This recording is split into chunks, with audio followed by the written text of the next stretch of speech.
ગુરુ પૂર્ણિમાના પાવન અવસરે ડુમ્મસના ઉદ્યોગપતિ દીપકભાઈ ઇજારદારે પોતાના ગુરુનું ભાવભેર પૂજન કર્યું.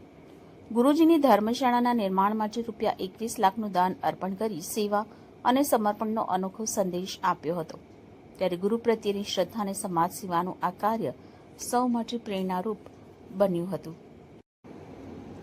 ત્યારે આજે ગુરુ પૂર્ણિમાના પાવન પર્વ ખૂબ શ્રદ્ધા અને આસ્થા અને ઉલ્લાસની સાથે મનાવવામાં આવી રહ્યો છે. અષાઢ મહિનામાં ગુરુ પૂર્ણિમા છે અને આ દિવસે મહર્ષિ વેદવ્યાસની જયંતિના રૂપે મનાવવામાં આવે છે. સનાતન પરંપરામાં ગુરુને ઈશ્વરનો ઊંચો દરજ્જો આપવામાં આવ્યો છે, કારણ કે ગુરુ એ જ માર્ગદર્શક છે જે મનુષ્યને અજ્ઞાનતાના અંધકારથી નીકળી પ્રકાશ તરફ લઈ જાય છે.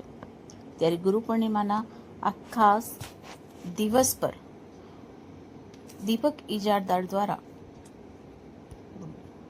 ભીમપુર ખાતે આવેલા આશ્રમમાં 21 લાખનું દાન કરવામાં આવ્યું હતું અને ગુરુ પૂર્ણિમાના આ ધાર્મિક કાર્યક્રમમાં તેઓ ખાસ ઉપસ્થિત રહ્યા હતા.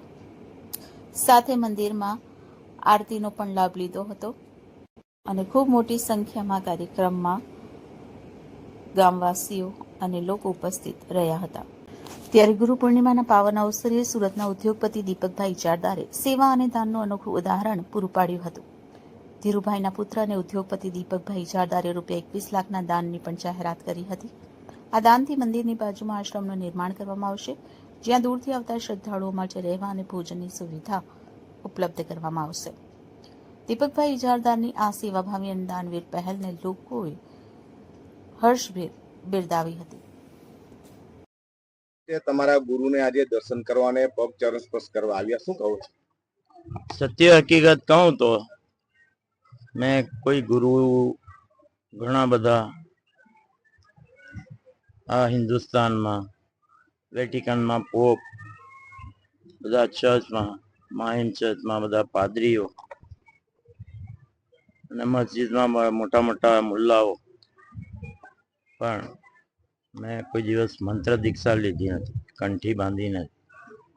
મારા મા બાપ એ જ મારા પહેલા ગુરુ.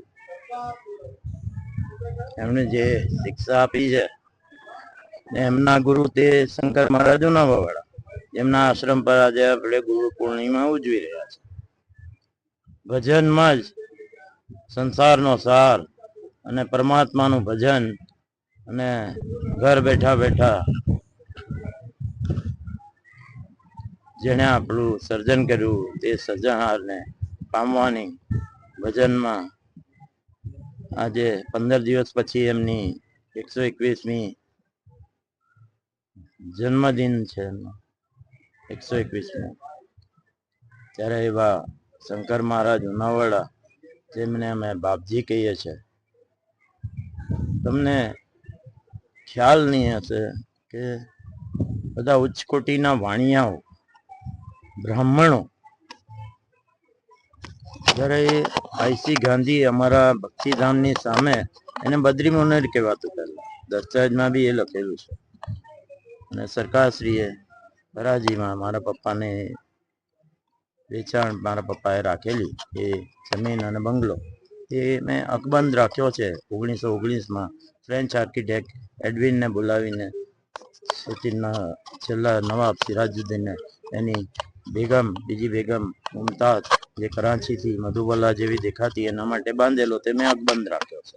પણ એ બદ્રે મુનિને પપ્પા મારા ધીરુભાઈ પ્રભુભાઈ, સ્વર્ગસ્થ ધીરુભાઈ પ્રભુભાઈ ઇજારદાર, મારા પિતાશ્રી, તે સામે આઈસી ગાંધી પરિવારના ખાસ મિત્ર અને આઈસી ગાંધીમાં સૌ પ્રથમ શંકર મહારાજ ઉનાવાડા આવેલા અને એમને અહીંયા લઈ આવ્યા ભક્તિધામમાં. અને એમણે ભક્તિનું ધામ એટલે ભક્તિ કરવાનું સ્થળ.